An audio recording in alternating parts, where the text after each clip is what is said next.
You good? Good evening. It's 6:30 p.m. on Wednesday, February 19th, 2025. This is the City of Franklin Common Council meeting. Madam Clerk, please take the roll. Mayor Nelson, Here. Alderman Pecorelli, Here. Alderwoman Eichman, Here. Alderman Assam, Here. Alderwoman Day, Here. Alderman Barber, Here. Alderman Craig. Here. Please rise for the Pledge of Allegiance. I pledge allegiance to the flag of the United States of America and to the republic for which it stands, one nation, under God, indivisible, with liberty and justice for all.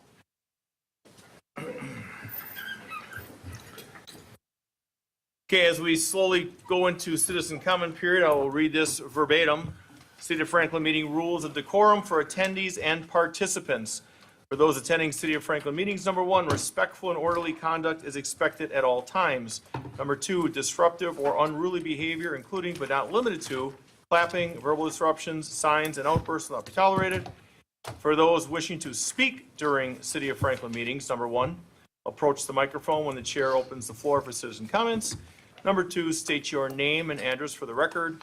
Number 3, address your comments to the Common Council, Board, Commission, Committee only. Number 4, limit your comments to 3 minutes or less. I'll be the timekeeper. 5, no endorsements or electioneering are allowed. 6, speakers shall refrain from presenting unduly repetitious, offensive, threatening, slanderous, defamatory, or obscene remarks. Number 7, persons wishing to speak as a spokesperson on behalf of a neighborhood, subdivision, homeowners, condominium, or a business association or similar group with common interest shall demonstrate their qualifications to do so according to City of Franklin Resolution Number 2007-6227 before speaking on the body's behalf. Number 8, questions may be answered immediately by the chair or referred to city staff for a future reply in a timely manner. Those not adhering to these rules of decorum for attendees and participants will be asked to leave or be removed from the meeting if necessary. I'll add one more thing to this, please. If you are looking to speak, great, come up to the podium, and if you're looking to speak after that, go so we can kind of limit the gaps, because I'm looking out there, I'm assuming there's going to be about 5 or 6 at least. So please do that. Now we'll be opening the citizen comment period. Anybody wishing to speak, come to the podium at this time. Mr. Kleis, good evening. Is it working? Testing? Let's give it a little tap. Thank you. Okay. All right. Andy Kleis, 6025 Parkview Road, Greendale. I support and have comments regarding item number 11, the RFP for noise mitigation at Ballpark Commons.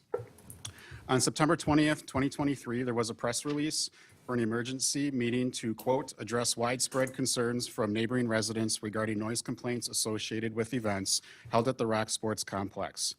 This press release goes on to say, we are committed to addressing what has been longstanding concerns, Mayor Nelson emphasized, and it is the mayor's priority to resolve this issue to ensure the well-being of all the residents of Franklin. It has been 16 months since this press release, and it was issued, and will be 2 years at the end of this summer. In the 16 months, there have been some steps taken. Speakers have been turned in from the stadium, and baseball games are quieter. That is greatly appreciated, and it is an improvement, but that was more the result of negative media coverage at the time than it was a part of the city's mitigation plan. The speakers should never have been pointed out from the stadium to begin with. The sound monitors are featured on a public dashboard, but there are no instructions as to what on those dashboards are being reviewed by the city. The monitors are also not appropriately programmed or located on the site, so I appreciate that this RFP has the acoustic engineering firm manage the moving and programming of the monitors. Other issues include the monitors are not hardwired as required, they're not calibrated monthly, audio does not record until 10 to 17 decibels above the event permits. There have been events where at least one of the 3 monitors are not showing data, and based on the data that is available, the monitors are more effective at measuring traffic in nature than they are events at the Rock. Police now have a handheld device to measure sound, but that does not do anything to mitigate the noise. Milwaukee County paid in full for a sound study to be performed at the Rock Sports Complex, which would have been extremely helpful to neighbors, the developer, and Franklin. It would have given everyone answers and direction. However, the developer did not cooperate and did not let the acoustic engineers on the property to conduct the study or review their equipment. As a result, neighbors are no more closer to getting relief from the noise than they were 10 years ago. I support this RFP, but I am concerned that it does not mention anything about the 50 and 45 decibel level limit for the Franklin residential neighborhood to the west. It does not mention that there is Milwaukee County parkland located in the village of Greendale that's part of this site that requires mitigation as well. And I'm also concerned with the tight deadline for this RFP. And I'm concerned that the mayor and everyone in the front of this room will not follow through on their commitment to prioritize and address these noise issues. The last sentence of the press release states, under the leadership of Mayor John R. Nelson, the city remains dedicated to transparency, accountability, and good governance. Please put these commitments and the resolution you guys all passed last March into action. Get an acoustic engineering company to perform an unbiased study and mitigate the noise. Thank you. Thank you, Mr. Kleist.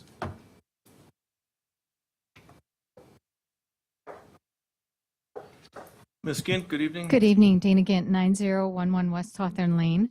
I'm here, first of all, on behalf of the Hawthorne neighborhood to express sincere appreciation for the Director of Administration to tackling this very complicated RFP because it has many layers regarding mitigation, monitoring, compliance. It's an immensely complicated thing, and I just wanted to express the neighborhood's sincere appreciation that this was a monumental task, and it's truly appreciated. I do want to point out there, I do have a concern regarding this RFP that it does not include a specific decibel level, which gives me concerns because the vendors obviously have to have direction, like what are they mitigating to? There has to be a criteria established, like what is the threshold that my efforts are to mitigate to that number.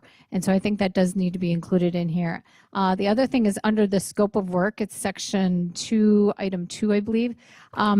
It says these are the key areas of need, but it does not list mitigation. It does talk about the monitoring and the compliance and things like that. But obviously, my main focus, I believe, is that we need to mitigate the noise. And obviously, the mitigation will be monitored and complied with. And that's the main term that I want to be repeated is the mitigation. So I'd like to have, if it's possible, to have this inserted under the key area of needs under section 2, item 2. Implementation of a noise mitigation plan to abate noise carrying unreasonably beyond the district boundary as noted in Resolution 2024, which includes the decibel level is determined by the receiving district. So if that's something we can add to that section, I think that helps add clarity because there isn't any information related to that the receiving district determines the decibel level, and that might be a way to address it. And then also under item 1, under continuous, it's section 3, page 8, I believe, continuous noise monitoring. It also says under specific measurement techniques, it says a 10-second averaging baseline measurement. And I'm not sure if that's referring to ambient noise or not. There's so many, noise is a very technical thing. But I was doing some research and it says other documents that I found for RFPs and requests for mitigation and noise assessments says the ambient noise is indicated, the ambient noise measurement is taken during periods with the least amount of noise producing activities. And the reports also indicate when noise mitigation is required that specifics are incorporated into the analysis and the mitigation plan. And there's actually several that included 50 decibels for residential neighborhoods during the day and 45 at night. That was in California and I believe Vermont. And also under the same section, letter B, it says specify Franklin noise ordinance sections. Shouldn't that be something that the city specifies, not asking the vendor to specify? So I would like it to say that the city should request, like 3 minutes, Ms. Ginn. Okay, that the city should clarify what noise ordinances need to be defined and followed, because right now it says they're supposed to specify what noise ordinances. But I do want to sincerely appreciate this is a monumental effort in the right direction, and I think it gives great clarity. We obviously need a sound expert to evaluate the situation here, and I think that this is a monumental commitment, and I really appreciate it. Thank you. Thank you, Ms. Ginn. Anyone else wishing to speak at this time? I'll ask one more time, then I will close it. Closed. Moving forward to item C, approval of the minutes. Regular Common Council meeting of February 4th, 2025. Is there a motion? So moved. Second. First and a second. Any further discussion? Seeing none, all those in favor? Aye. Any opposed? Ayes have it, motion carries. We have no hearings under D as in David. E as in Edward, organizational business. mayoral commission appointment of Nora Heddingsfield, 8111 South Steepleview Drive, Alderman D2, Personnel Committee, 3-year unexpiring term expiring April 30th of 2026. Alderman Eichman. A motion to confirm. Second. First and a second. This will be a roll call, please. Alderman Peccarelli. Aye. Alderwoman Eichman. Aye. Alderman Hassan. Aye. Alderwoman Day. Aye. Alderman Barber. Aye. Alderman Craig. Aye. 6 ayes, no noes, motion carries. Under Evans and Frank, there are no letters. G1. A resolution authorizing for the approval to enter into a service agreement with Motorola Solutions, Inc. for the purchase of body-worn cameras approved in the 2025 budget. Chief, Captain Ireland, I'm not sure there'll be much more to discuss on this. I'm sure there'll be an aggressive motion, but just in case, thank you. Questions? Look sharp as usual. Is there a motion on this? I'll make the motion. I'll second. We've got a first and a second. Further discussion? Mr. Peccarelli. So nothing's changed as we've looked at this before, same dollar amounts, everything's the same budget-wise. Okay. Chief, Captain, is that accurate? Yes. Okay, we've got a first and a second. All those in favor? Aye. Any opposed? Ayes have it. Motion carries. G2, a resolution authorizing a temporary increase in dispatch staffing to allow for the training of a new dispatcher to replace a dispatcher retiring on April 1st, 2025. Pretty clear. We have a motion on this? Second. First, seconded by Alderman Craig. Is there further discussion on this? Mr. Peccarelli. So, I go back to budget. So from a budget standpoint, how are we addressing this and how are we covering it from, what we have for a 2025 budget? Chief? Oh, sure. A small part of it will be the wage difference between the new dispatcher and the, oh, sorry. I'm always too close or too far. All right, you hear me now? All right. Small part of it will be the wage difference between the retiring dispatcher and the new hire. And there's also an anticipation of another dispatcher leaving for another opportunity sometime in May. And at this point, we don't probably have a viable candidate, so there's probably going to be an open period of time where we have a vacant position. So that would also contribute to that cost difference, I guess. Okay. And I just echo that. We had a meeting on it already and determined that it would be fiscally responsible, seeing as we will potentially have a vacancy, and then also the difference in wage. Okay. I'm supportive of, and I understand bringing somebody in to get that overlap and everything. And additionally, looking at the schedule, depending upon when she finishes training, she does have prior experience, so she might have a little shorter training period, but there's between 5 and 10 days of overtime that could be saved, again, depending upon when she finishes, but there's a cost savings there as well. Okay. Thank you. Sure. There you go. Okay, great. We've got a first and a second. All those in favor? Aye. Any opposed? Ayes have it, motion carries. G3, Director Matalski. Authorize the purchase of HPE warranty extensions for 3-par SANs and data center servers, funding accounts 41-0147-5841, 41-0211-5841. Good evening, Director Matalski. This is just a typical renewal. We do this approximately every 2 years for it. It was supposed to be renewed at the beginning of the year, but I did not get a notification of expiration, so we are now renewing it slightly later than we would anticipate. The 3-par SAN, which is the largest component of this, is end of life as of August of 2026. So we are basically extending the warranty out to that date and then anticipating that in 2026 that we would have a different storage system to replacing the aging 3-par. The main purpose of being under warranty is that you have to guarantee of having a stock inventory of parts that match the models that we have. It's right now 8 years old. By 2026, 9 years old, but in 2026 it'll be 10 years old. So extending out the warranty guarantees that they will have all parts available on hand. Thank you. Further discussion on this? Motion to authorize.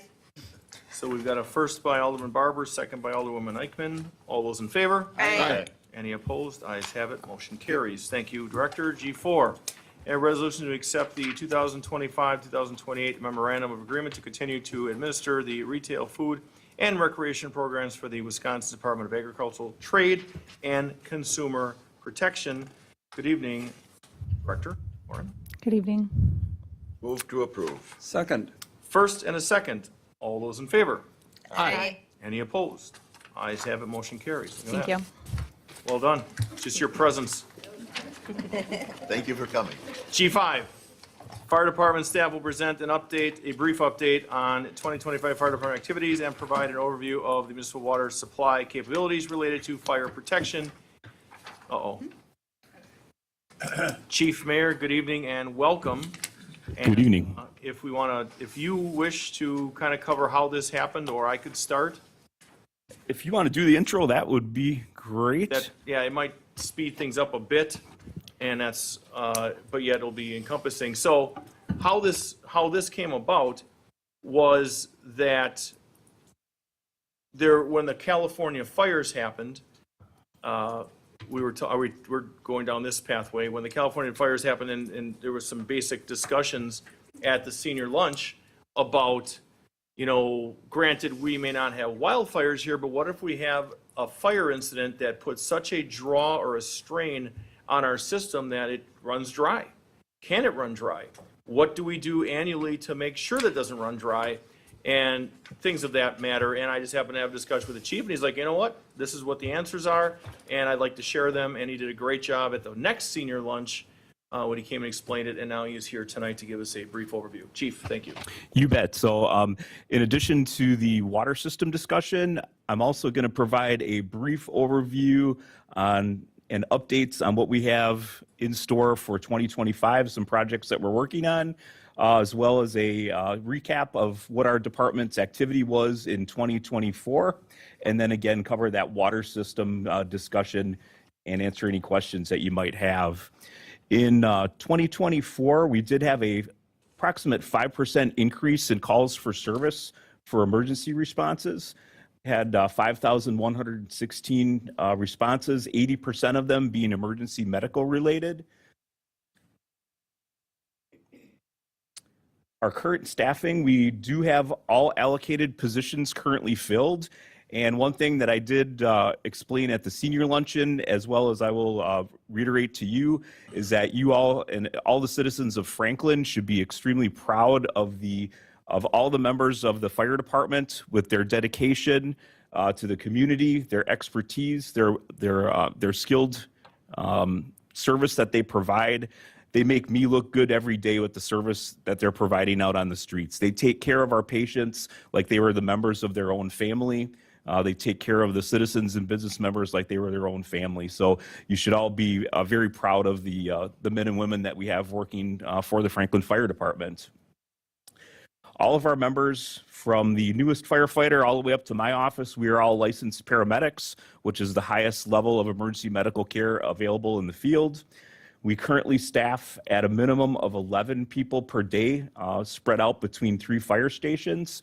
Each shift has 15 people assigned, so it allows us to have a couple people off, like any industry or business. People have vacation time or sick leave, so our minimum that we have on duty is 11. And to reiterate, I know we talked about this at budget time, our biggest need right now, personnel-wise, is our Fire Station 2 is the only fire station in Milwaukee County that is staffed with fewer than 4 personnel. And we were able to add a couple people. We added 3 people during the 21-22 budget years because of new growth in the community. That's something that we would like to talk about again. It's at the top of our priority list to get a few more people. Even a single person per year over a couple years makes a large impact. That 80% of the time, if we had not added those 3 people in the recent years, that would have been even higher than that. So even the 3 individuals that we did add, it doesn't sound like a lot, but it is really meaningful and impactful. For instance, tonight we have 4 people at our Station 2. It's February, it's cold, nobody's on vacation. So we have 4 people staffed at Station 2. So we're very close to meeting that goal. It's just a matter of wanting to work with the city staff, city council, and trying to find a way to do it. And we are going to talk again about grants in just a second. An exciting program that we are kicking off this year is our community paramedic program. It's in its infancy right now. It's a cooperative effort between our department, the Franklin Health Department, and Milwaukee County Emergency Medical Services. And what we're attempting to do is provide at-home service for citizens that have enhanced needs. So patients who experience frequent falls, patients who are recovering from substance abuse, maybe recovering from a surgery or congestive heart failure or stroke patient, and any other frequent utilizers of the 911 system. Like I mentioned, 80% of our calls are emergency medical services.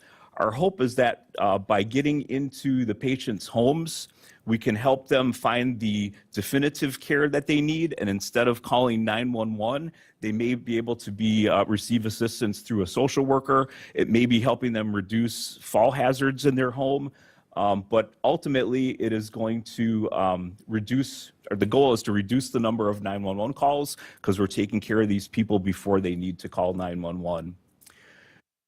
We do have 5 firefighter paramedics who are completing their training in the field. They are riding with community paramedics from the Greenfield Fire Department, West Dallas Fire Department, and City of Milwaukee Fire Department. They're already providing this service. So our folks this week are actually out in the field with them. And after this week, I believe all 5 will have completed their certification. It'll give us 8 total personnel who are capable of providing this service. Funding is, we do have funding organized through Milwaukee County Emergency Medical Services for 2025. It's coming through the opioid grant settlement funding that was received. We believe this is going to be a long-term sustainable project being funded by these grant funds. It's again in its infancy stages right now, but we do not predict it's going to have an impact on our city budget at all. It would be funded through grant funding. We do have a capital improvement project for Fire Station 1. I know these photos are a little bit hard to see, but we've had Fire Station 1 is 45 years old this year. It was built in 1980. It's had several renovations, and we've had a long-term apparent problem that had gone unnoticed. So we've had some water leaks. Thanks to the Johnson Controls project, we've kicked off solving that problem, that they have sealed up the outer brickwork on the outside of the building. And our next step in the project, which again is a capital project for this year, is fixing the drywall. And also we did do some testing. We do have mold in some of the drywall as well. So this is a very serious health concern. There's 5 people 24/7 that work. We have 5 people staffed there 24 hours a day, 7 days a week. We also have our administrative staff there Monday through Friday. So obviously there's a concern for employee health and welfare. Our primary area that we're going to focus in on is the front entryway where our administrative assistance office is. That seems to have the worst area of infiltration of water. This is some of the pictures of the work that Johnson Controls did on sealing up the outer envelope. And you can see when they opened up the areas that were leaking above the windows, there's kind of a hodgepodge of brickwork in there. Again, it's 45 years old. So what I wanted to pass on to the council is we are kicking off the project. We've got some bids. We are going to be meeting with city engineer Mike with his crew from Grafe, and trying to come up with a plan. Our concern of my staff is that until we open these areas up, we're not sure exactly what we're going to find. So there's a bit of a concern that as we start to open up areas, is the current project scope going to be wide enough? So we will keep the council informed on what we find, and then also you'll have a contract with the contractor in front of you to review at that time as well.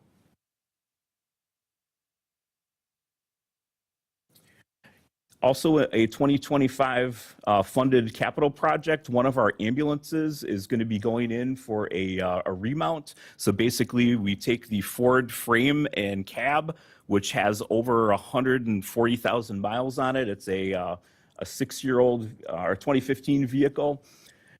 The box gets removed, gets put on a brand new Ford frame and chassis. gets painted, gets completely redone, and we end up with a practically new vehicle for all practical purposes, a new vehicle with a savings of $80,000 to $100,000 over purchasing a completely new unit. So we're looking forward to getting that done, and it keeps us on our rotation where our ambulances will spend 6 years in frontline service and then 2 years in reserve before they would be retired. And with the number of medical calls that we have, it is not unusual after a few years to have over 100,000 miles on one of our paramedic units. Additionally, we are keeping our eye on the order that was placed, thanks to your support for the council and the citizens of Franklin, for our new engine and aerial ladder, which is slated to be delivered in 2028. We're keeping close eye on everything that's going on with the manufacturing process and everything that's in the news regarding that, but still on pace to get those replacements in as well. Staffing opportunities, we will be bringing a proposal for a grant application for the FEMA SAFER grant, which we did apply for the past couple years, but haven't been successfully funded. We are planning to apply again to potentially use federal funding towards new firefighter paramedic positions. As you're well aware in the news, there's all bets are off as far as the timing and funding of any federal programs. So we're waiting to notice the funding opportunity on the grant. But I anticipate we'll be bringing a application forward for your approval.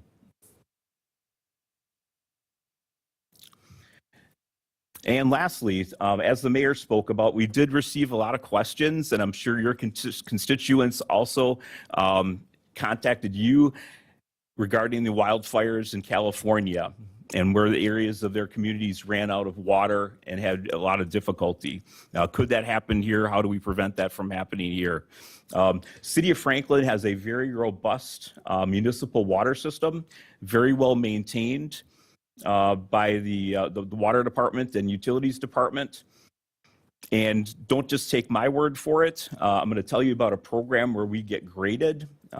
So every 5 years, the insurance industry takes a look at the fire protection in each community or fire district, and they issue a public protection classification rating, which basically all the insurance carriers look at for deciding what your fire insurance premiums are. And when they do this classification rating, every 5 years we get reevaluated, and we are due very soon to be reevaluated. They look at 3 key items. They look at the 911 dispatch system. So if there is a structure fire in the community, how quickly are the 911 calls received? How quickly are resources dispatched out? That's one component. The second component is the fire department. How many personnel do we have on duty? How many pumping apparatus do we have in the community? How many are available to us through mutual aid? They also look at our training, and they look at our fire prevention activities with fire inspections and fire safety programs.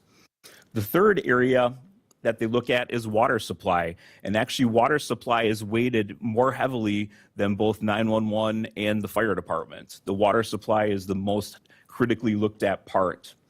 And in Franklin, to give you a little bit of background, we have currently 2 water towers.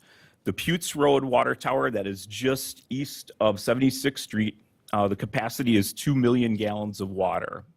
The water tower that is behind Fire Station 1 on Drexel Avenue is 500,000 gallons. The new water tower that's currently under construction will add another 1 million gallons of capacity to the system. So the capacity of the system, as well as the maintenance and the size of the piping that's installed, all leads into how many gallons per minute of water flow are available at a fire scene. And Franklin has scored very well in all 3 categories. That our community currently holds an ISO Class 2. The best rating is a Class 1. The lowest rating is a Class 9. So if you live way out in the country with no water anywhere, if you're out in the middle of the desert with no water, you're probably at a 9. But we are at a Class 2. There's very few cities in Wisconsin that are a Class 1 rating. So our water system, it is obviously, like I mentioned, very robust. It is tested, it is rated. The biggest issues that would concern me as fire chief, a little bit different than California. We don't have necessarily the same topography, but what would be our biggest concern would be a fire in a large building, like one of our big box stores on 27th Street, like a Home Depot or a Lowe's, potentially one of the factories in the industrial park that may have a lot of fuel loading due to manufacturing. When you look at scenes of fires and you see the ladders up with the streams pointed down, each one of those fire streams is discharging about 1,000 gallons of water per minute. So if you do the math, it's not inconceivable that if we had a very large fire that was going on, had a duration for many hours, the towers would be strained. The reservoirs and the reserve in the towers would be strained. We do, however, have a plan that we, due to our connection with Oak Creek, in that circumstance, we would notify the water department, and there are some valves that can be turned on to increase our flow and pressure using the Oak Creek supply side that supplies the Franklin Towers. So there is a contingency. Also, we do have the availability to bring in water tanker trucks through our mutual aid agreements. If you think back 20 years ago to the fire at the Patrick Cudahy plant in Cudahy, this actually happened to them. That fire went on for days, and they did deplete the municipal water system in Cudahy, where they did have to start bringing tanker trucks in to deliver water. So we have, again, you can rest assured, based on our ISO classification, based on our capacity and our maintenance, it would take really a lot for us to be in that situation where we wouldn't have any water available. Lastly, there are actually areas of Franklin that do not have fire hydrants. So this is a map that shows the fire hydrants throughout the city. You can see that the far southern and western portion don't have municipal water for fire hydrants as of yet. So bringing in water with tanker trucks is something that we're accustomed to and we're trained and prepared to do. Also in the far northwest section and some small pockets along 27th Street in Putes, there are some neighborhoods that don't have hydrants there as well. But we are looking at our land area, we're about 80% covered with fire hydrants. Happy to answer any questions. Chief, thank you. Open up to members of the council. Questions for the chief? No? Great. Thank you, chief. This is no action taken, information only. Very well done. Well done, sir. G6. So, Mr. City Engineer, if you would please come up and join us in the hot seat. A preliminary resolution declaring intent to exercise special assessment powers granted in section 207-15 of the municipal code and section 66.0701 of the state statutes and setting a public hearing date of March 18th, 2025 for the cost of a water main on West St. Martin's Road, State Highway 100, from West Putes Road to West Elm Court. Mr. City Engineer Poulos, good evening and welcome. Thank you. So, looking at this, I hope everybody was able to read through this, as this has been a very active topic, and we've had a lot of feedback from citizens. I know I have, and I'll start the conversation, and then I'll open it up for other communication here about where this is at. And I'm not going to cover the details as you will, but looking at what is the cost and what do we do and how do we handle the citizens that have made it very clear what their direction is and what they're asking of their elected officials and what they're asking the city to do. So to bring this in as an option, I am crystal clear that option 3 is what the citizens are asking for. And yes, it's going to pose a financial issue, hardship, challenge, however you want to semantically put it. But this is one of those things that you're going to learn shortly from our engineer that, you know, it does benefit the city, and there's an argument that it does benefit citizens. However, that benefit isn't going to be upfront and right away, and that's only upon sale. So, Mr. Poulos, you've got the floor now. I did a little intro. Sure, thank you for that. So this is the water main project along West St. Martin's Road from Pewds to Elm. The reason for it is we're trying to get ahead of the scheduled DOT project that's going to be getting very, very soon. It's a critical piece of the water infrastructure, as was touched on earlier by the fire chief, ironically. Talk about fire protection and whatnot. This is a critical main, transmission main, especially with the new tower being built. So it's important we get this main in now, again, ahead of the DOT project for cost-saving measures. With that, I'll take any questions. So why don't we open up to members of the council first, and I'll come back in closing. Alderwoman Day, then Alderman Pecorelli. Thank you. So I just want to be clear on what it is that we're doing this evening. My understanding from reading this is that this evening we are discussing having a public hearing. Are we also voting on one of those three options this evening, or will that come at the public hearing? And the reason I bring that up is because I'm not sure that that was necessarily clear to all of the residents that are impacted by this. I feel like several of them probably would want to be in attendance, or perhaps who have even spoken this evening about it prior to a vote being made on which option to move forward. So I guess I just want a little clarification on Sure. exactly what it is we're doing this evening. So, well, Mr. Engineer, why don't you go ahead. Madam Director of Finance. Correct me if I'm wrong, Attorney, but I believe that this resolution is just to declare the intent to special assess these properties. I believe a resolution would have to come forward, or an ordinance would have to come forward to change the language dependent on what option is chosen. So this evening, we would be picking option 1, 2, or 3, and No. then later a resolution. Mr. City Attorney? No. The only occurrence this evening with regard to a preliminary resolution under the statutory and Franklin ordinances is to commence the process of whether or not to specially assess the specially benefited properties. Then after there will be a public hearing set, which is required. So the people have obvious right to be heard, and the council will hear from the people. And no action can be taken before then. And after that is when the decision-making process as to options, et cetera, occurs. And that is how I was reading it as well. So I don't, well, I agree that there could be discussion tonight on the three possible options. I don't know that we need to go down in the weeds today if that's not what we need to do. Right. I agree. Why don't we hold for just a second? Madam Director of Administration, you have something on this before I come back in? No, I was actually talking about our speakers. Oh. Making sure that, or not our speakers, but our microphones.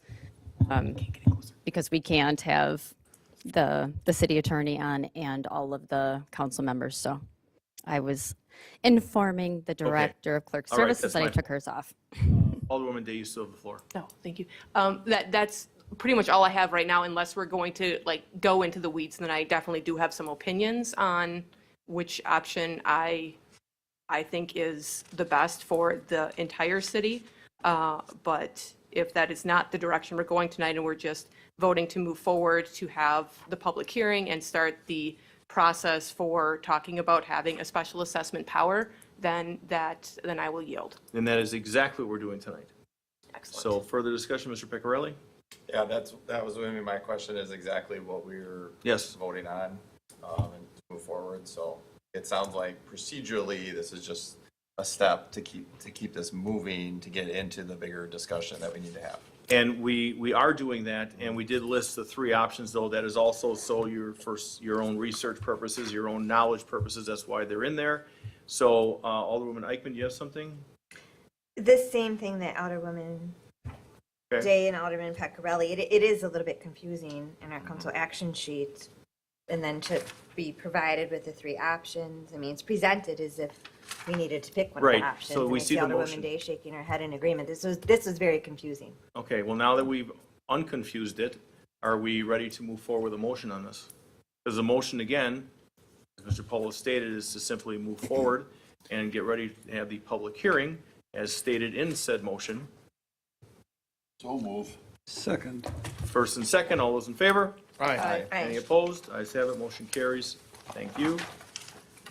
G7, a resolution to accept a water main easement at 7407 South 27th Street, Master Helco, Inc., tax key number 761-9994-006. Is there a motion? Move to approve. Second. First and second, any further discussion? Seeing none, all those in favor? Aye. Any opposed? Ayes have it, motion carries. G8, a resolution for acceptance of a stormwater facilities maintenance agreement and stormwater management access easement at 7407 South 27th Street, Master Helco, Inc., tax key number 761-9994-006. Motion to adopt. Second. First and second, seeing no further discussion, all those in favor? Aye. Any opposed? Ayes have it, motion carries. G9, a resolution for acceptance of a stormwater facilities maintenance agreement and stormwater management access easement for Croatian Park, 9100 South 76th Street, tax key number 884-9995-000. Is there a motion? Motion to approve. Second. We've got a first and second. Any further discussion on this one? Seeing none, all those in favor? Aye. Any opposed? Ayes have it, motion carries. Well done, Mr. City Engineer. G10, a resolution conditionally approving a final plat for the Woodfield Trail subdivision, South Sophia Court, Home Path Financial Limited Partnership applicant.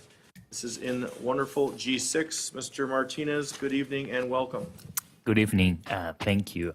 This is our final plat for the Woodfield Trail subdivision to change the type of ownership from condominium to single-family lots. The street, the Sophia Court, and some of the homes has already been built because this development has already go through the site plan, special use, CS certified survey map, and the preliminary plat that was approved last year.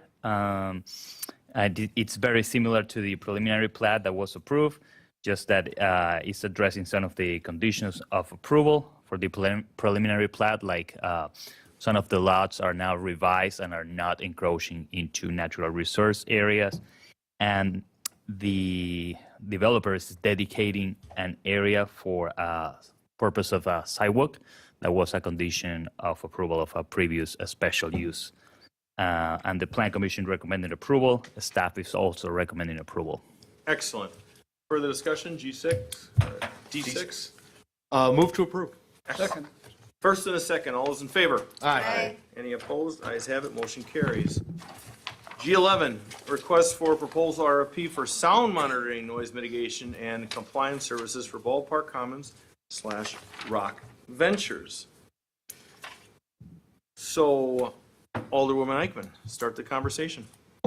Thank you. I have several things that I'd like to go over on this, but first I'd like to start with, I was surprised to learn that the developer was not aware that this was being put together, that was on the agenda until I told them. Is that something that they should have been aware of? Well, if you're asking me to respond, you know, what? It came as a surprise to the developer. Well, that's one side of the argument or discussion that's not exactly Well, it's accurate. Not a side, it's just a simple question. Well, I'm for not gonna, clarity. well, because you're saying that there, it's like nobody knew, nobody had a clue. This has been an ongoing discussion with the developer. So the fact that this was not called up and said, hey, just so you know, G11 is what's going on. This is an ongoing discussion. This is not a surprise to anybody where we're at. Mr. City Attorney, do you have something on this? I was aware, I was informed that it was an ongoing discussion, and I talked with one of their primary representatives, and said, with regard to this process, everybody should work together on it. And the response was, that's pretty much what we'll do. You must have talked to them after me. Go. You still have the floor, Mr. City Attorney. I left a voicemail message last week. Doesn't matter, we're open, and my statement was, let's work together on it. Back to you, Alderman Eichmann. Thank you. I'm not necessarily at this time opposed to this, but of course the big question is who's paying for this? Okay, so this is the first step of many, and as discussed prior to this, the developer has agreed to an annual payment, which is still open-ended, of how to keep these sound monitors going. Will there be a debate or a cost incurred from the city? That's going to be up to the council. I say absolutely yes, we're in a partnership. Will we bear the burden of some of it? Sure. In my opinion, if you're looking for opinions tonight, right now, yes. You know, do we know what it is going to be? No, because we don't know what the RFP, when it comes back, on what the costs are, what the scopes are. Ms. Ginn came up here and gave some great insight about what also should be in there, and to where we're coming together, just like the city attorney said, you know, we're looking to come together to get a reasonable outcome on an RFP and how these monitors will be handled. Director of Administration came forth and put together a great document, very encompassing. It's a lot of work. And are both sides going to be 100% happy? No. I'll put it right out there. Of course they're not. But we have to find a middle ground. We have to find an accurate middle ground where we can look back and say, okay, this is what we did as a council. We're now looking at this XYZ company that's going to take over, and they're going to be the ones that are in charge of monitoring, making sure everything is properly calibrated. I heard Mr. Kleiss come up here and say about certain things that are, you know, are they supposed to be calibrated monthly? Well, they can be, there's field calibration and there's other calibrations where these things are sent in or a company comes out and does them. So there are different aspects of this that need to be covered to make sure this is done properly. And that's what we're looking for here, you know, to move forward with this, and at the council level, how do we do so? And that's what the conversation is. Could we sit here and discuss who wasn't told what and what? No, we're beyond that. This is where we're at. Nobody is surprised about anything. And now we're here at the council level to start discussing how this moves forward for the RFP. You still got the floor. Thank you. So this is simply just for the RFP, just for proposals. There's no cost at this point for anyone. Well, I greatly appreciate all the work and time that was put together in preparing this. The concerns that were brought up tonight by Mr. Kleiss and Ms. Gent that were valid, that are not included in this, will the proposal then include those key points that they brought up? Will Madam that be Director of edited and Administration. changed before going out? I actually placed a packet in front of your seat for this item. Right. There was a lot of communication between Ms. Skint and myself putting this together, and making sure that the concerns were part of the RFP. We have a deadline. We had to make that. So what you got was the most accurate, current document at the time that we had to get the agenda out. I also have a very, very heavy workload and many meetings, so I was not, unfortunately, able to incorporate some of those requests or attempt to even incorporate all of them. So what I did do, and I had told Ms. Gint that I would do this, is I made certain that I was able to provide all of the council, and I made some copies as well for members in the audience of the requests that Ms. Gint had made, as well as a recommended revision to the draft. This is all in the thick packet of information that was for, I believe I put on there G11 revised. So I know that there's not a lot of time to run through and review it, but This is my best attempt at making sure that everybody had a voice and that we were including what the neighborhood would also like to see. Thank you. Well, I appreciate that and this extra work. I imagine putting this additional 30-plus pages together is a lot. But when half the council comes here directly from licensing, it's just unfortunate we don't have time to review this in the beginning. So that's why I did not see those changes. And then Kelly, you just touched base on one of my other questions. And I want to go into this with a positive attitude. I do. But this is a lot of extra workload for you. So this is something that we're dedicated to, even though we don't know who's going to pay for it, even if we don't know if the developer is going to agree to it. I just hate to put all this additional burden on the city administrator when she has a very full plate, if it's something that we don't foresee ever coming to fruition because we can't come to an agreement with the developer. So Well, I will just. Can I please? We don't know that yet, Alderwoman, okay? But it has to start here. We don't put the cart before the horse. We have to get this going now. And then when we know what the costs are, we know what the scope is, and if there's a motion that moves forward with technical corrections between the Director of Administration and the City Attorney, then we do that. But we have to get this going, at least we have to get this going. Now, will there be tweaks that they can bring back? Yes. When we'll discuss payment? Absolutely. But we don't know what it costs. So how, in your estimate, how would we pay for this if we don't know what the cost is? Right. Right, we don't. We will after the RFPs come back, but we're not going to know exactly what that dollar amount is until they come back. That's when we'll discuss that with Mr. Zimmerman and his management team and how that's to be paid, and then also bring back that to council about what we feel would be a fair share. But I think it's absolutely worth an investment if this takes all this noise drama and pushes it off to someone that's qualified, someone that's consistent, someone that's transparent, and just checks all those boxes off that none of us up here, not that we don't enjoy seeing Dana and Mr. Kleist and Ms. Knoll, which didn't speak. I mean, we all great neighbors, but we have to find some sort of middle ground. I think this is an absolute must to do and move forward. Alder, you still have the floor. No, I appreciate the clarification, Mayor, on that. Thank you very much. And I mean, I do agree, as I've mentioned in the past, a third party that specializes in this. So, and this is a great start, and I do appreciate all the clarification. Thank you. Alderman Day? Thank you. I just have a couple of things. Also, thank you for all the staff members that were involved in putting this together. I know how much work went into it with some of the emails that I was involved in along the way with some ideas. I did have one kind of technical correction as I was reading through this, just as a thought, and it was in two spots.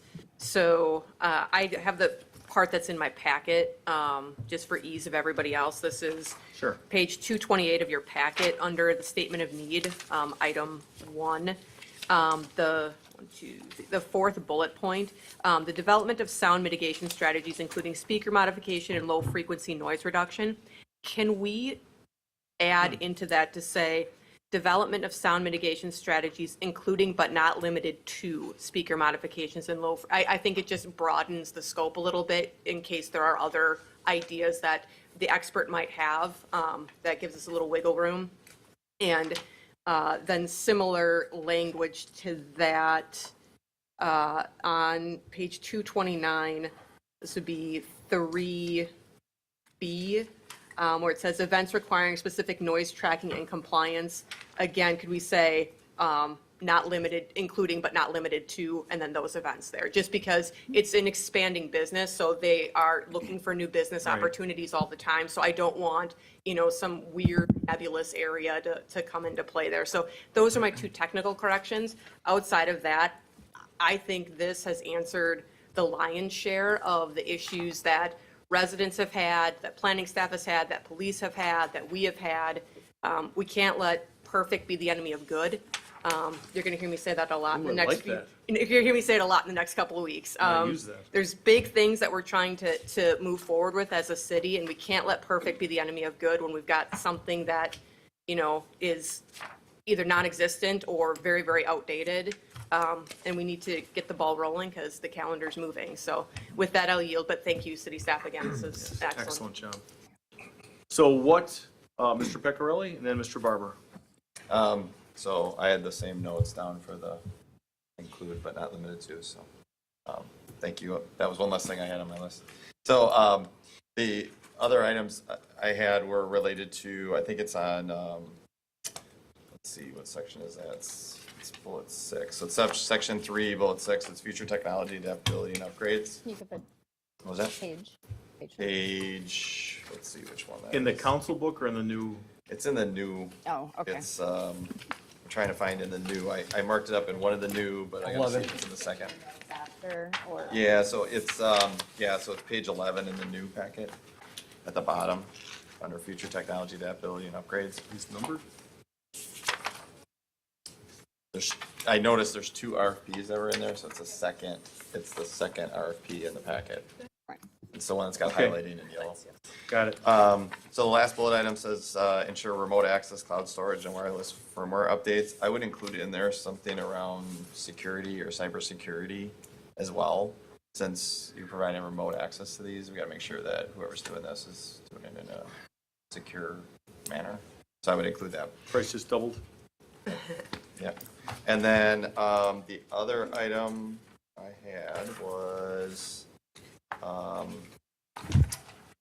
so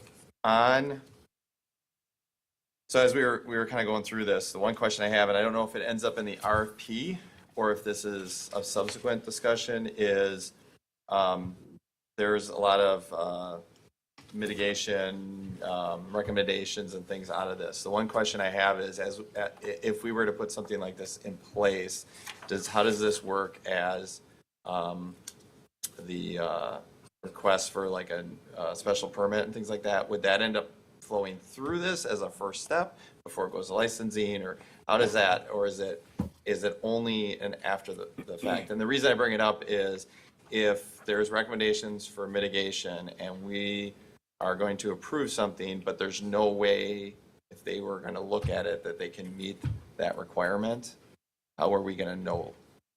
So the question I have is, and I don't know that if it has to be in here right now, but just longer term is, as we're going through this, how do we get that in the process so that we have that type of information? Otherwise, we're always in a reactive mode as opposed to being able to be on the front end.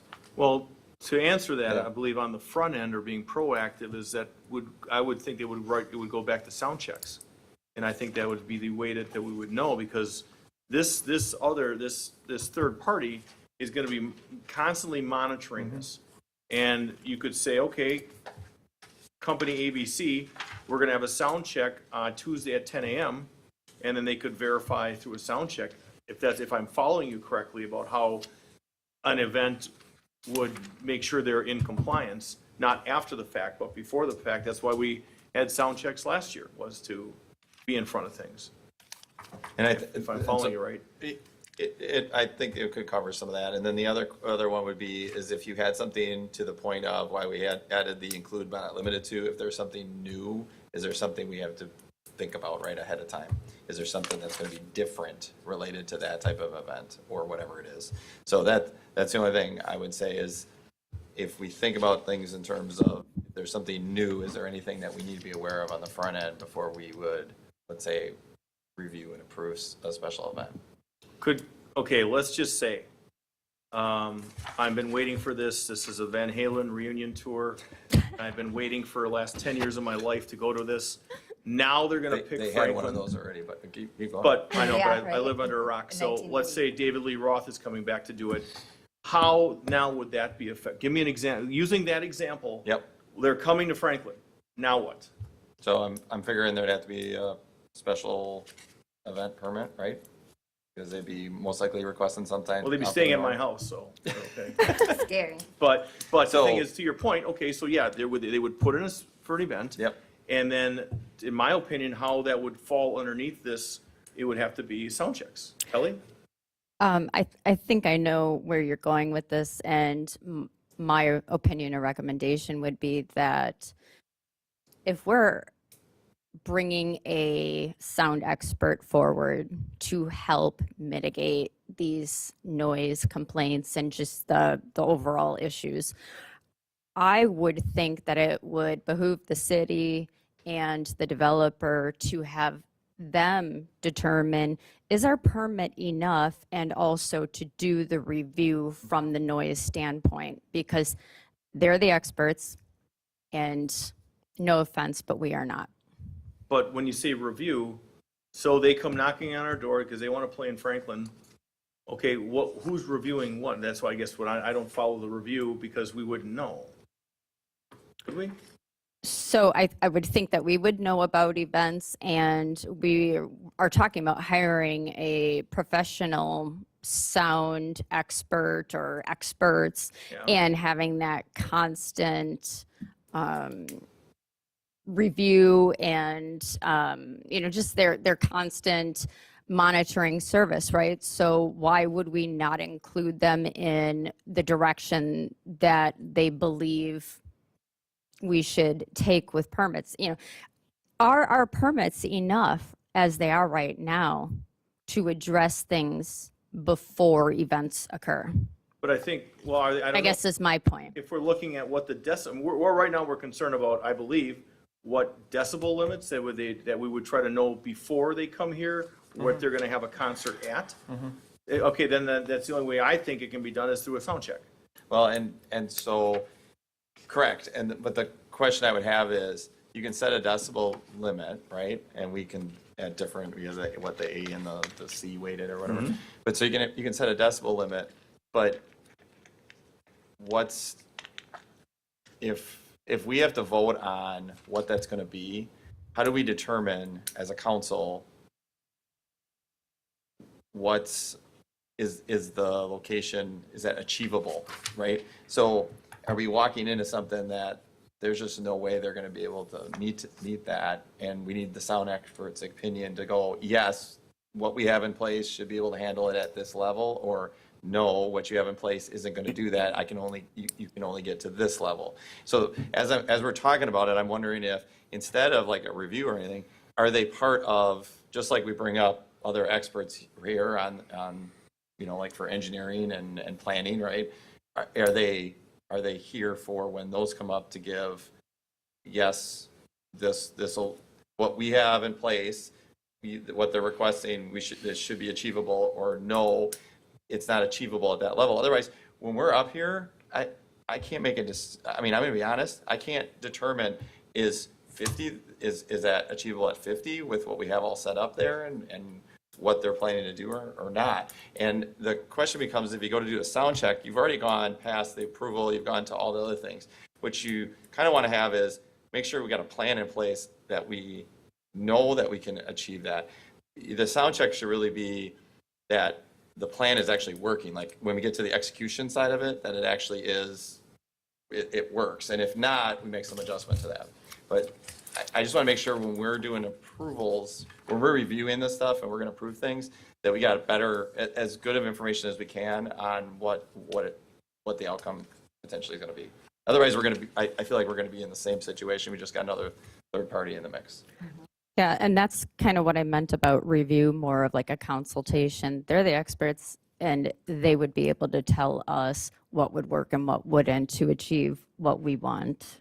Well, For all parties. Yes, Before exactly. Madam Clerk chimes in, I'm going to get her hooked up here with her speaker. Again, going back to my Van Halen scenario, so if they're coming in here, how would we would then, in my opinion, we would jeopardize a concert coming in here because we want to be able to make sure that they are within certain parameters prior to approval? Because to me, I think it's, well, am I missing something here? Because that's what it appears to be. And I think that's a very dangerous road to go down. Madam Clerk. The one question you guys wanted me to put on the entertainment and extraordinary, the decibel level, put it on there. So I put it on there. Yep. An example is Mulligan's came in and he's like, I have no idea what the decibel level is supposed to be. He said, what am I supposed to put down?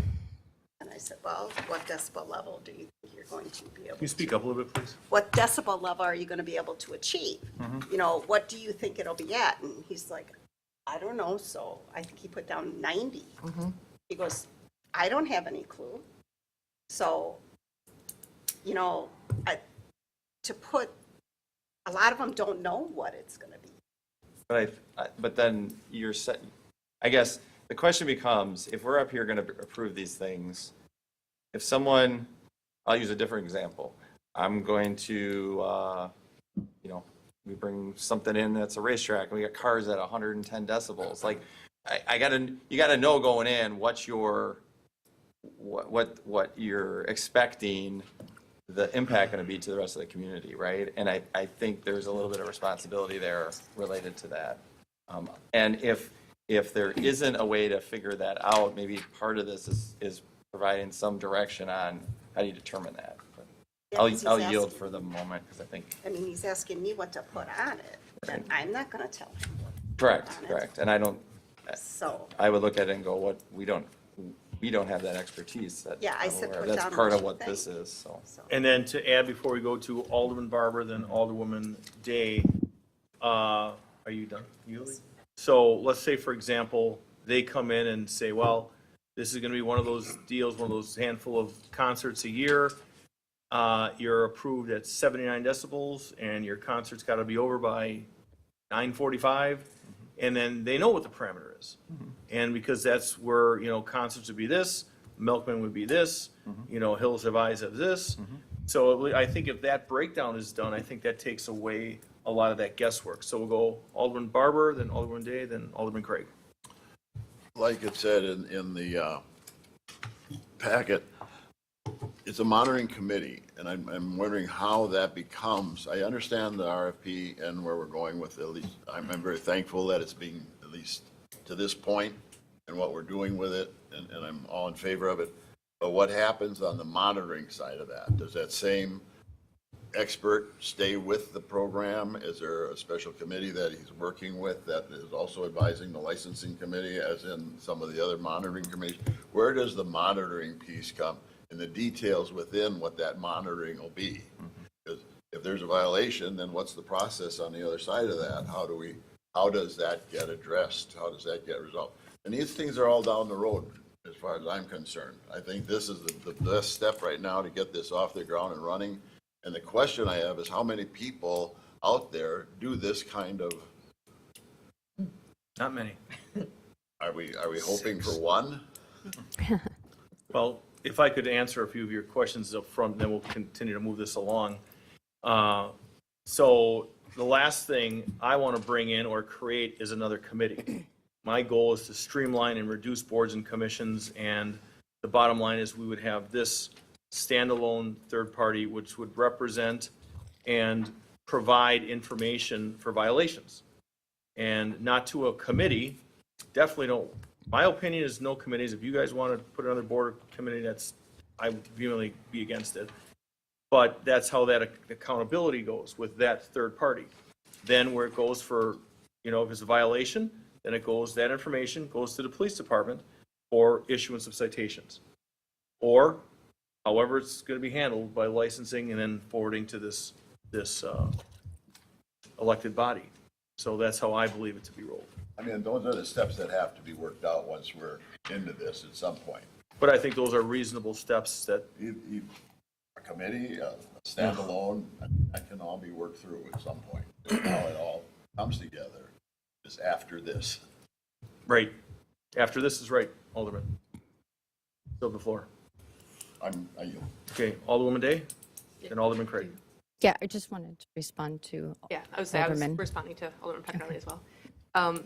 The only thing I would say is, I think I see where Alderman Pecorelli is going, and I think potentially what could be asked of this consultant when someone comes in for a special event application, it does get routed through department directors for any sort of feedback. So perhaps this company could be included in that routing so that if there's something wonky with, whatever's coming in or the setup, whatever, because I believe in that criteria, they have to explain what they're doing for sound. So this would be the opportunity then for our sound experts to weigh in on, I don't know if that's going to work or whatnot. So I think there is a mechanism that we can kind of do a check and balance with that.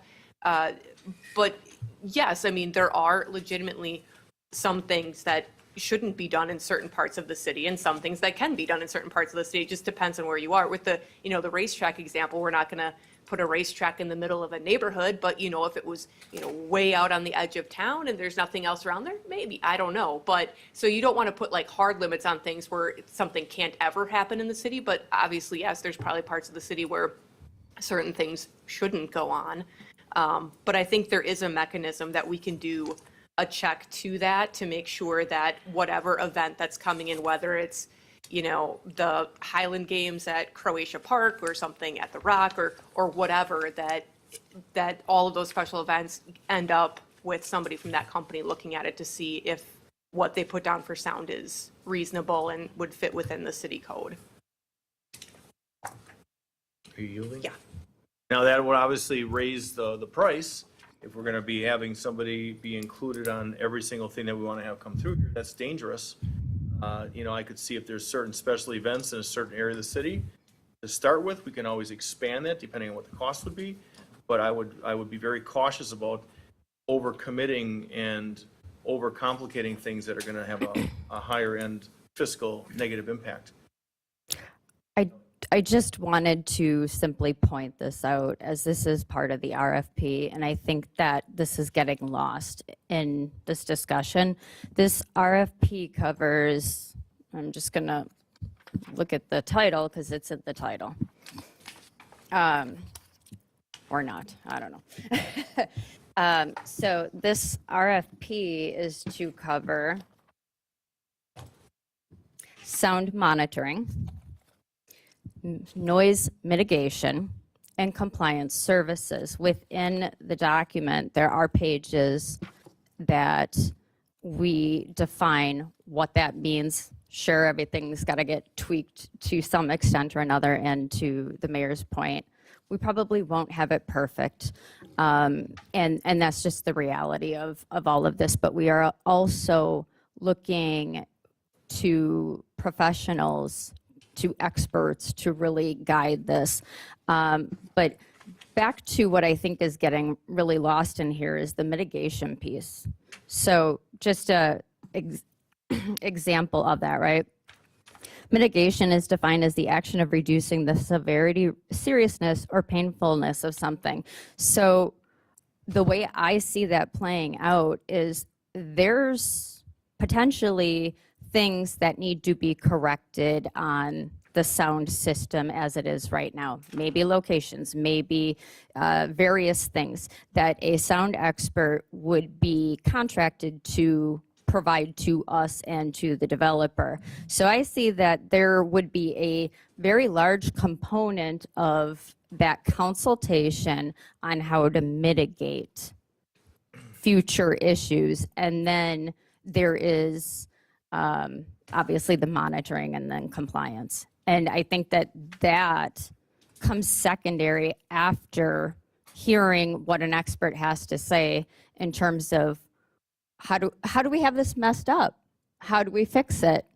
How do we make all of the parties be able to live with whatever is the outcome of all of this? But this is, in my opinion, getting that mitigation piece and that consultative piece and direction from an expert is exactly why we want to move forward with an RFP.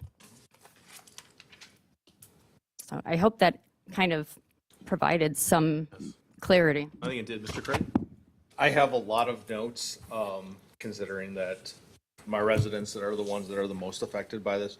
I'm willing to wait I would be comfortable closing this out because I know Alderwoman Eichman has other questions and comments that she'd like to put forward. Mine are more regarding the RFP as a whole, and I'd be okay with waiting to kind of be the 9-hole on this one. All right, Alderwoman Eichman. Okay, thank you. I just wanted to add, within this, for the sound expert, they would be the City of Franklin's client. Is that correct? So therefore, they would be open to only speaking to us versus residents. Is that correct? I very much saw this, and I don't have the answers. You know, Well, you're a vendor. somebody had to take the lead on this, and so I'm taking the lead on this. But the way that I saw this was very similar to what we have for quarry monitoring services and waste management or waste facility monitoring services. So however that relationship is, I would think it makes the most sense for it to lend itself over to sound monitoring services. I'd like to clarify your point. Absolutely not. Okay, if there's a citizen, the citizens would come, their complaints would come to the city. They would not be contacting the vendor, because then the vendor is going to be like, oh yeah, I talked to 27 complaints. Here's an extra $5,000 bill. No. If there's complaints, they come to the city. City addresses those complaints with the vendor. Because that would be disastrous if all of a sudden it's like, sure, just call the vendor. Disastrous. You still got the floor. Thank you. Well, it would be our responsibility, serving the residents, to take those complaints from the neighbors and filter them through to the sound expert. So their voices would still be heard, but the sound expert would be hearing their voices through us, is my point. If there is a complaint, that complaint process would still be the same. And if then we have a complaint, let's say somebody says, Saturday night at 11:18 p.m., you know, somebody's watching the monitors in between Saturday Night Live, and they're like, yep, it just bounced up to 90, complaint. And they put in a complaint, and that's how that'll be dealt with according to that sound monitor. But no way would we be asking for trouble to have that constant calling, because we're gonna get jacked, because they're gonna be like, well, we have to do this too. We're trying to keep this at a reasonable price for all. You still got the floor. All right, well, with that, I'll yield. I just keep seeing dollar signs, that's all. But I'll yield. Well, you would continue to see dollar signs if you let anyone in the world Just in call. general with this whole process. Well, okay. But it's a good start, and I Well, it's a greatly great start. appreciate all the work put into It's this. a heck of a lot of work. We'll find out what those costs are, I guess. That's the only way we can find out. Just as a reminder, there is a component that was never satisfied as part of the agreement between the developer and the city. And that is that there was supposed to be a third-party independent, not study, I don't know what it is, but essentially that is still an open requirement. And I see this naturally fulfilling part of that, or at least that requirement. And the ongoing monitoring, yes, we would still, as a city, collect those, the complaints and provide them, not necessarily funnel them, but provide them very, as they are, to the sound experts, if you will, whatever company we end up doing. And my thought process is that would be handled by, they would address it as a whole. It's part of the compliance and also the monitoring. They probably know about something before the city would know about something if they're doing a constant monitoring. Agreed. Now we're gonna go, you gonna bring it home, Alderman Craig, Absolutely. with a potential motion? So a lot of things here, and I appreciate the scope and the depth that you've put into this. And this is covering a lot of square footage, and it's, I think, to Alderwoman Day's point of, you know, the perfection being the enemy of good. But I do have some questions as terms, and just kind of remarking from what was in the packet to the revised version. Page 7 under purpose, accurate calibration and strategic placement to ensure effective data collection. Those aren't our monitors, and it's not on city property or easements. How is that going to kind of work if, you know, someone doesn't want us digging new holes in their land? You know what I mean? You move them around because they're solar powered. Some of them may be just effective, we don't know. Okay. They may have to be a height issue, it may be up to them, but again, those are solar powered. Well, I think also This is not just a way for the city to relieve a significant issue and time-consuming concern, but I would hope that all parties come together in the spirit of making this work, and that if a sound expert is insisting that something needs to change, that that same spirit would come to the table, and that would be the lead on taking that advice or recommendations to heart and then moving forward with that. Okay. Page 8, under events-based sound monitoring focus. One concern that I would have from the developer side of things is where if they have, for example, fireworks, that would be, you know, where if we look at what the enforcement mechanism, we'll get to that in a minute, but where that becomes an unnecessary burden upon them for the fireworks. And I don't know if that perhaps like a carve out for the fireworks, you know, because all of a sudden if he's hit with a bunch of fines for something that he was approved for, and, you know, does that make sense of where maybe that needs to be kind of addressed, so that way it's not a, hey, why am I paying for myself to get fined for something that you said was okay? Does that make sense? Well, I believe there'd be a fireworks exemption. Yeah, and that's what, Right. Which already exists okay. in the code. But I mean, at the end of the day, the police department's still running lead on things like citations and stuff like that. Right, exactly. So, I mean, I think that we're all very much aware of what is going on here and kind of have some idea of how we would like this to play out. And I would imagine that if things got to that where police have to issue citations or what have you, they would certainly be aware that fireworks don't fall under those limitations. Sure. Under 9, with the compliance tracking and alerts be the escalation protocols. So what I'm looking at here does give a really strong process that would be involved with this, where it's spelled out, it's not something that is a question mark and it's ambiguous.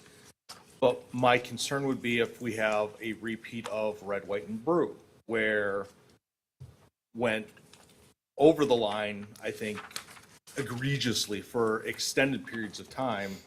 And then it's like, well, if we've already misbehaved, we might as well continue going. And I'm not saying that's the thought process, but if someone does say, you know, we're at 90 now, we're going to get a fine, we might as well just keep it going. What other avenues, because it seems like it's just the fine, it's a fine, and that's it. If it's something for an extended period of time, 3 hours, 5 hours, you know, half a day, what point does that say this is too egregious? One, I think that's something that comes up later with enforcement, not for them, but we would use this information to determine fault, and then that would determine whether, how the licensing is handled, fines are handled. I understand what you're saying, but we're not right now discussing and how we're going to discuss enforcement. Mr. City Attorney, if you could hit his button. That's subject matter for the forthcoming updated sound provisions in the Unified Development Ordinance Update Redraft. And the expert on the update UDO redraft is nodding his head yes. Yeah, there's a separate update to the noise regulations of the municipal code. Great. Continue on to page 10. D, monitoring equipment failure must trigger immediate on-site manual measurements and repairs and or replacements. As Mr. Kleiss mentioned about how there were monitors that were non-functional during events. Does this then require that there are backup monitors somewhere that we can draw from? Because that would be, reading this, it says, well, the west monitor isn't working. And, I've clicked the switch 4 or 5 times and it's just not firing up. Does that then say we need to have extra monitors, and do they have to be the same model numbers and all? Like, there's a lot that would have to be spelled out, I think, as far as that goes. Or that wouldn't be something that we'd be asking for, because if it's not something that we will be able to provide the raw material for the monitoring company to come through and and take care of, I don't know if that's gonna be part of that. Mr. City Attorney? It's not part of the request for proposals. There's a category in here with regard to monitoring and locations, therefore, et cetera, that would be included in that without getting into super detail in the RFP on it. Right. I think just for clarification's sake, this RFP and the reason why you have this draft RFP in front of you and the reason why I've been working with Ms. Gint on this to try to get as all-encompassing, comprehensive RFP is because admittedly, there are no sound experts here. So we don't know what we don't know. The RFP is to bring sound experts in and for them to advise the city and the developer on what are proper processes and procedures and what should we be looking at. And I don't have the answers to your questions. I understand what you're saying, and I won't have the answers to those questions because you're asking me to put an expert hat on that I don't have. And in reality, what the RFP I'm hoping will do is call into question the experts and have them determine what is appropriate and what isn't appropriate. If that's the case, then would that be something that you would guesstimate that an expert would look at and say, you know what, I can't deliver on these requests of me, so thank you, but no thank you? I think if we could simplify that and say that this vendor shall provide an ongoing measurement of the sound monitors, and however they do that, but they have to provide that, or there would be some sort of thing. But we're going deep into the weeds of this, and I'm going to caution that we don't want to, yes, they have to do it. So how we hold them accountable if they don't do it is something separate. But wait. There's no motion. So Mr. Craig, you still got the floor. Yep, I got 2 more items then. So and these are less about nuts and bolts and more kind of broad scope sort of thing. So when it comes to the monitoring themselves, do they get to choose what the monitors trigger at? Or is that just what is pre-programmed into the monitors themselves? Like, do we empower them to, for a Milkman game is going to be a different level of recording versus what would be for Tacos and Tequila 8, for example? Who is them that you're referring to? You're referring to the developer or the sound expert monitoring service? Vendor. You're referring to the vendor. Okay. Yeah. Would they have that power to?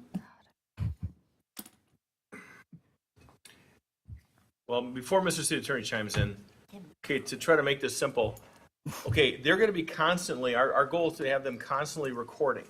Okay, when you say they're going to be recording limits from 0 to whatever, infinite. So when you say, were they going to be, there's going to be triggers for certain things, like you said, but what does that trigger do? Is it triggered upon complaint? Is it triggered upon just a daily, it went up to 80, why? What happened? How long did it go to 80? And that's a whole nother thing, because we're really hammering on this. But Kelly? I think what you're asking, they're all hypothetical questions that are outside of any of our capability of answering. So again, my thought process and where I would like to lead this is for feedback from council. What would you like to see changed? What would you like to see added?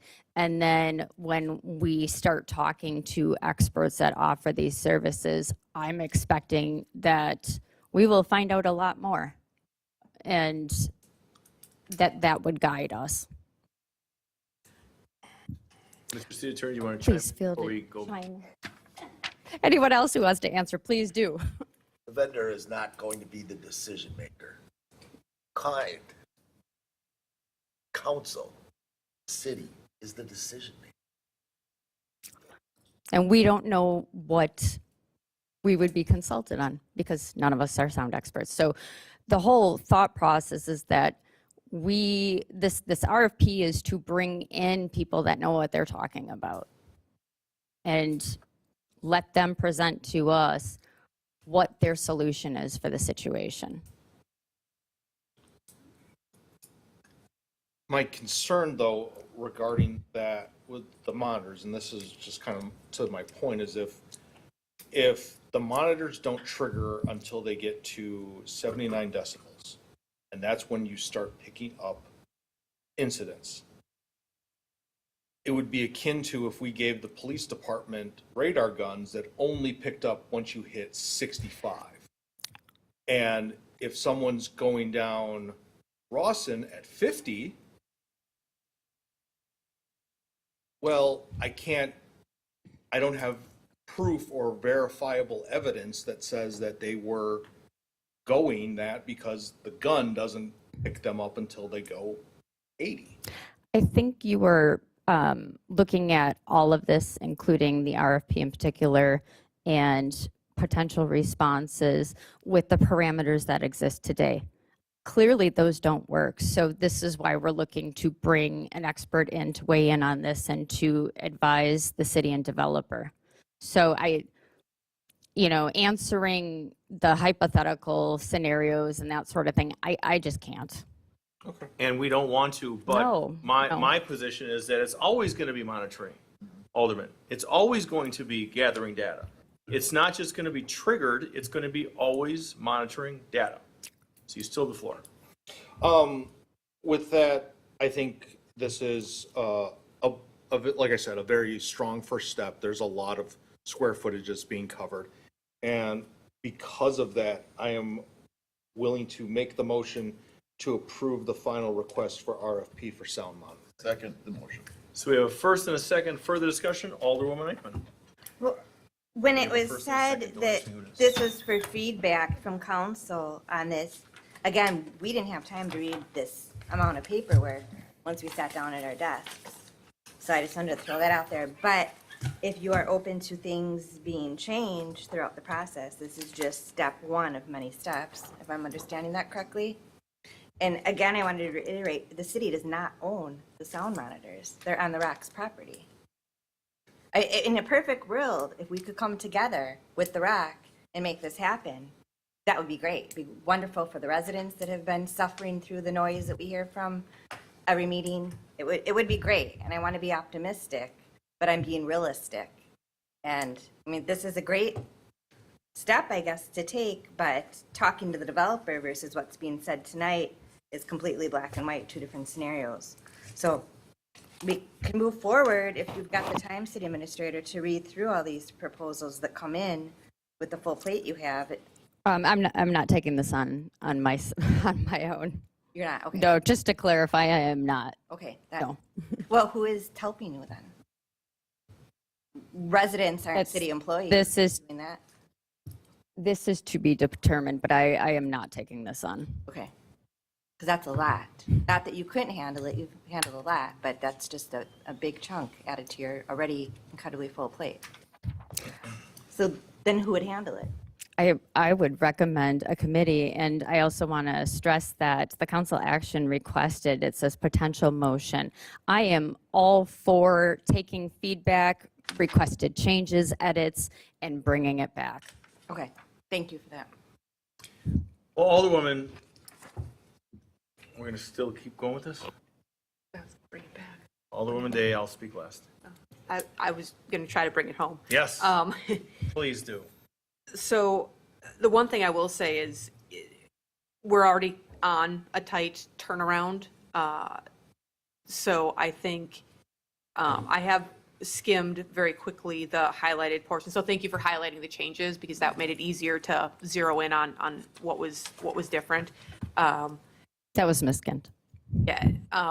So I will say that as the revised copy goes, I think if the first and second are open to this revised copy being the draft we move forward with as the final RFP, and then as things come in, obviously there will be discussion and questions for the proposals that come in, whether that is reviewed by city staff or some sort of committee has made that decision, but this really needs to get out the door. So my question, I guess, is for the first and second of the motion, if they're comfortable with moving forward with this being the document, and then we can just keep going. Mr. City Attorney's got something to add? And considering the around-the-clock work required, and that this is new and a very short time draft, I would suggest that the motion be subject to changes made by staff. I would agree to that. I'll agree. The second agrees. First and second. Okay. Seeing no further discussion, you brought it home wonderfully. If we could do a roll call on this, please. Alderman Craig. Aye. Alderman Barber. Aye. Alderwoman Day. Aye. Alderman Hassan. Aye. Alderwoman Eichman. Aye. Alderman Peccarelli. Aye. 6 ayes, no noes, motion carries. Thank you. G12, a resolution approving a partial property tax rescission and refund for 43 parcels outlined on the financial memo referencing real property tax rescissions dated February 19, 2025. Madam Director of Finance. So I think I outlined it very well in the memo. I wanted to bring forward the fact that the city assessor both of them have been working diligently on providing 2025 assessments, and in that process, they brought forward 43 properties that needed assessment changes for 2024. As you can see, I listed out the statutes, the property owners, the decrease in assessed value, and then also the refund amount that is on the table for being approved tonight. I think the major components of this is just seeing that, we had an issue, we have controlled the issue. They are moving forward with correcting assessments that have been incorrect for a period of time. The largest correction that you'll see is the water source. So most of these residents were listed as having city water, but they actually had a well. So that decreased the value of their property. There were a few additional assessment changes, correction to square footage, and then the last one was the exemption status for Victory of the Lamb. So if you have any questions, my recommendation was to approve these. It is a $2.6 million decrease in the total assessed value for 2024 with a refund amount of $42,000-ish. The memo did state, because I wanted it to be clear for any resident that may be expecting a refund or have brought forward their concerns to the assessor and have moved through the process, that if your taxes weren't paid in full, then you would be receiving a payment towards your furthering tax bill. And if a refund is due, it is on there that the remaining amount would be due to you. Motion to approve. A second. We've got a first and a second discussion by Alderwoman Eichman. I just wanted to first start off by thanking you for preparing all of this, Danielle, and explaining it all. It's very helpful. And for the record, this, not that those that I want to be listening are likely listening this evening, but this is because these residents came forward and approached us and said, we don't feel something is right here. Can we talk? Is that correct? I would say that is half correct. The other half is, as the assessors were working through their assessment of the 2025 tax roll, they noticed these changes as well. So I don't know exactly which one contacted, but yeah, it was a mixture of both. So my point is, when the mayor and others tell residents that have a problem or concern by speaking up and any other means than social media, it does help because it shows right here is evidence of refunds that are going back. Correct. If people communicate with us in a proper way. Yep. All right, thank you. Well stated. We've got a first and a second. Roll call, please. Alderman Peccarelli. Aye. Alderwoman Eichman. Aye. Alderman Hassan. Aye. Alderwoman Day. Aye. Alderman Barber. Aye. Alderman Craig. Aye. 6 ayes, no noes, motion carries. Go into H's and Henry licensing. Who is handling this heavy burden? I've got this one this evening. Okay, Alderwoman Day, you've got it. I know, it's going to be hard. So we had 3 items on our agenda this evening. So for the extraordinary entertainment and special event for Mulligan's Irish Pub and Grill for their St. Patrick's Day weekend party, there was one change to the application that the applicant made on site and initialed, so you'll see that in the folder. They changed their decibel limit to no higher than 79. So that is noted on their application and initialed and on the notes here.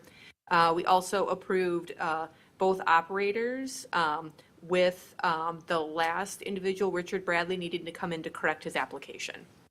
Excellent. Is there a second to this motion? Second. First and second, roll call, please.